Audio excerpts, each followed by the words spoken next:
time, in 1972, I went to Singapore.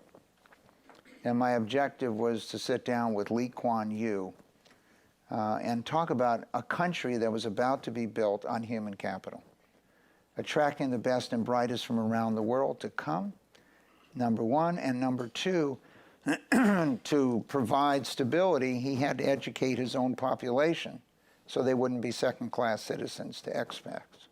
To me, in many ways, his ideas for a country reflected in some ways of your ideas for a company. Am I right? Am I wrong? There are a lot of similarities in that the man was a very strong man, and he was in a position, as he describes, if you don't know, Kuan Yew is a remarkable man because he took basically a mosquito-infested backwater in which he's in the middle of the heroin drug trade triangle, and he created a vision and built out that vision in which it would be the place in Asia that companies wanted to be in, that families could be raised in from people from around the world. And in order to do that, he had to have what I would vision in which there was a firmness of the type of behavior that was necessary so that there was a strictness in terms of a definition of what a good citizen was.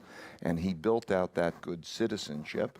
And at the same time, he did that in a way which respected all the different cultures, so and the differences in people. So people from all over Asia could be educated and continue to speak their language and be educated in their language as well as English.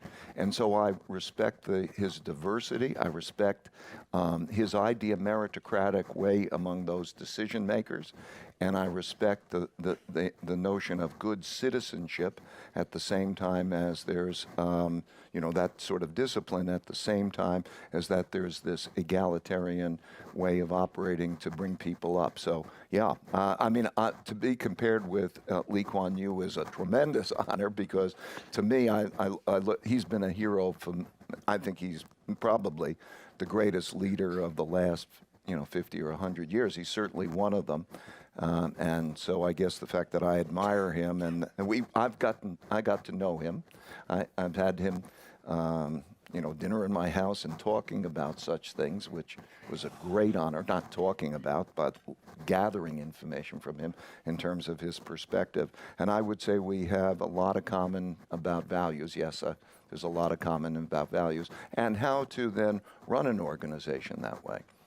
So when I look at Singapore and Kuan Yew, as we've discussed with a number of you over the years, it was mirroring what I was focused on in finance. We would finance and focused on, can we provide capital, people with ability, and let them create jobs, etc. So if you go back and look at, as we've looked at many times, Singapore versus Jamaica, both of them were separating from the UK at the same time.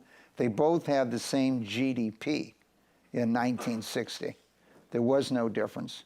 Kuan Yew actually went to Jamaica to talk to the leader to discuss what his strategy was. The strategy of Jamaica was tourism and natural resources.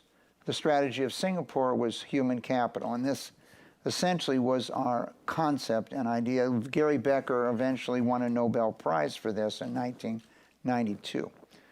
And so if you look at them today, no one would compare today Jamaica and Singapore. And so this is an example how it worked for a country, but Ray's going to give us a little more ideas of how it worked for a company called Bridgewater.